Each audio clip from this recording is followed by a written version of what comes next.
One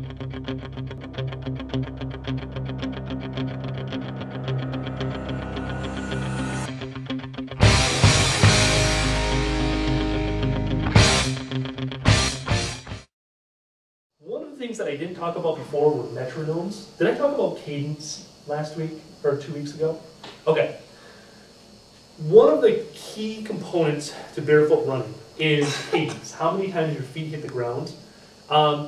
Some people will measure it with 1 foot hitting the ground. I always measure it with 2 for some reason. It's easier for me to process in my head.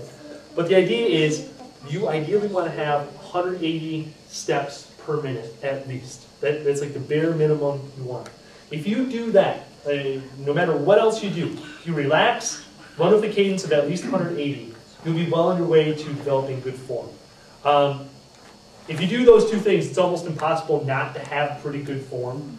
But sometimes it can be difficult for people to figure, what is 180 steps per minute like? I myself, the best way that I have to do that is to count. I'll actually just count, okay, I was at 178, I have to speed up a little bit. My natural gait that I'll use almost always when I run is more in the ballpark of 190 to 200, so it's higher. That's not necessarily a bad thing. Different people have different cadences, but ideally you want to try to get above 180. Most people that wear shoes will run somewhere in the ballpark of 140 to 160, so it's considerably slower. But one of the things that's useful is a metronome. This is a very annoying sound. This is 180 beats per minute. Now it's 185. This is 180. So with each one of those beats, that would be a step. And I think last week I mentioned a good way to use a metronome or something like that isn't to think about each beat your foot hitting the ground. With each beat, think of your foot coming off the ground. So with each beat, think of pulling your foot up off the ground. Are we going to do a drill where we run to that time? Yes, we'll go out in the hall and we'll actually try that. This is very embarrassing for me. I am a horrid musician. I tried playing the trombone in elementary school, and I couldn't get the beat part down. It wasn't until now that I realized, or until I started trying this, that I just have no sense of rhythm. You've probably noticed that when I'm dancing. It's very difficult for me to follow a metronome and actually, it's sensory overload. I just can't process it. Most people don't have any problems with it, but I have a hard time with it. There are different methods that you can use. You don't always necessarily have to use a metronome. You can use songs that go to a particular beat. Isn't there a iPhone app? There's an iPhone app called Cadence, cadenceapp.com, where right now for Apple users, it can take your music library, analyze it, and essentially configure pull the songs from your playlist or your library based on how fast you want to run, beats per minute. Which is pretty cool. The only song that I know that reaches this threshold is the Turning Japanese song. Uh-oh. I'm singing it right now. You really think so? Obviously. But there are, there's a lot of songs, and a lot of people find that much easier to use than a metronome because, put on the MP3 player, listening to this for 20 minutes will induce something back. Last week we did that walking in place thing where you kind of get the feeling of your foot touching the ground. You put those three elements together, feet touching the ground, fast cadence, and just being relaxed. That's really all you need as far as specific instruction. She gave me the advice of run downhill as though you were cross-country skiing, or not downhill skiing, where you're going to shift your hips. So it's really hard to do. Imagine this was a hill going downhill. So I'd go down the hill like this, and then shift like this. Okay. Yeah. And I was amazed at the difference that made. Another drill that I did, I have a random assortment of my kids' toys. This is what our living room looks like on a daily basis. So this is a very good drill to have, to do, if you have little children. And they're messy like ours.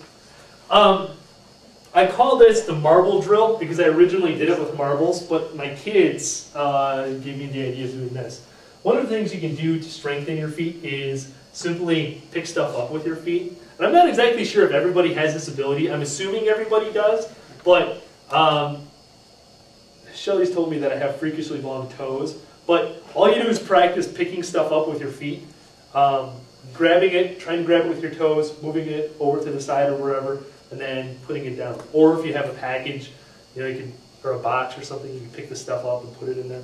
But if you have different items of different sizes, I found it teaches you a few different things. First of all, I think it's a decent foot exercise as far as working the muscles, tendons, ligaments of your foot. So that's a motion that we don't normally do. Especially if you're running trails barefoot, you'll do a fair amount of digging in with your toes for traction, which works really well, by the way. So it helps with that. But I think the better lesson it teaches you is the tactile sensation of having something on the bottom of your foot. You know, we don't normally use our feet for anything when we're wearing shoes, except they're basically like protected hooves. You know, we don't really, the only thing they ever touch are the inside of our shoes or our socks. This gets you used to feeling different sensations around your toes. And it actually increases this, it seems to increase the sensitivity, or at least your awareness of the sensitivity of the soles of your feet. So I call it the marble drill. Something you can practice in your spare time. This would be a good time to show another drill. This is, if you have any aspirations of trail running, or you run in an area that's littered with debris. So if you run in some parts of Grand Rapids, I used to run in the northwest side. There were some areas that would be like this. I call this the debris drill. What you do, spread out the debris, look at it for a second. What you want to do is try to make a mental map of where everything is, and then close your eyes and walk through it, trying to remember where everything was. Oh, I touched something. Okay, and the goal is you want to try to move through the field without touching anything. I found this a very surprisingly effective drill to help develop the sense of looking at something, creating a mental map of it, and being able to navigate based on that map that you create. Because that's really one of the things that you do when you're barefoot running.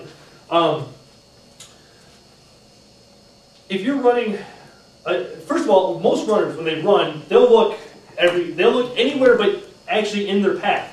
I've actually watched this in races, and runners will actually do this. They're like, they'll be looking all around, they'll be completely oblivious to what's in front of them. And a lot of people who have never barefoot ran before, their first question is, well, what happens if you step in glass or a hypodermic needle or dog poop? And it's like, you just watch where you're going. And it seems like a foreign concept to so many people, but apparently it's something that not a lot of people do. But it's a skill that you can develop. Your brain has the ability to create these cognitive maps. All you do is look out at the terrain, and you don't have to look at every single obstacle. You'll just look out at the terrain, and your foot, you start developing, I guess, foot-eye coordination, where your feet will automatically go to the area that has the least amount of debris. So you get to the point where you'll remember where everything is, and you can run through very technical terrain without actually having to look down right at your feet as you go through stuff. Usually the more debris there is, the less field of vision you have. You can't look quite as far ahead, but if you're running on asphalt, you can look 50, 75, 100 yards in front of you, see all the debris that could possibly be there, so you don't have to watch very close to your body. You know, you can create that map pretty easily. That's another very good drill to help develop that skill. The other thing that helps with that is anytime you run, just practice avoiding the debris. I think I talked about that before. If you're running on concrete or asphalt, avoid little imperfections or try to hit little imperfections.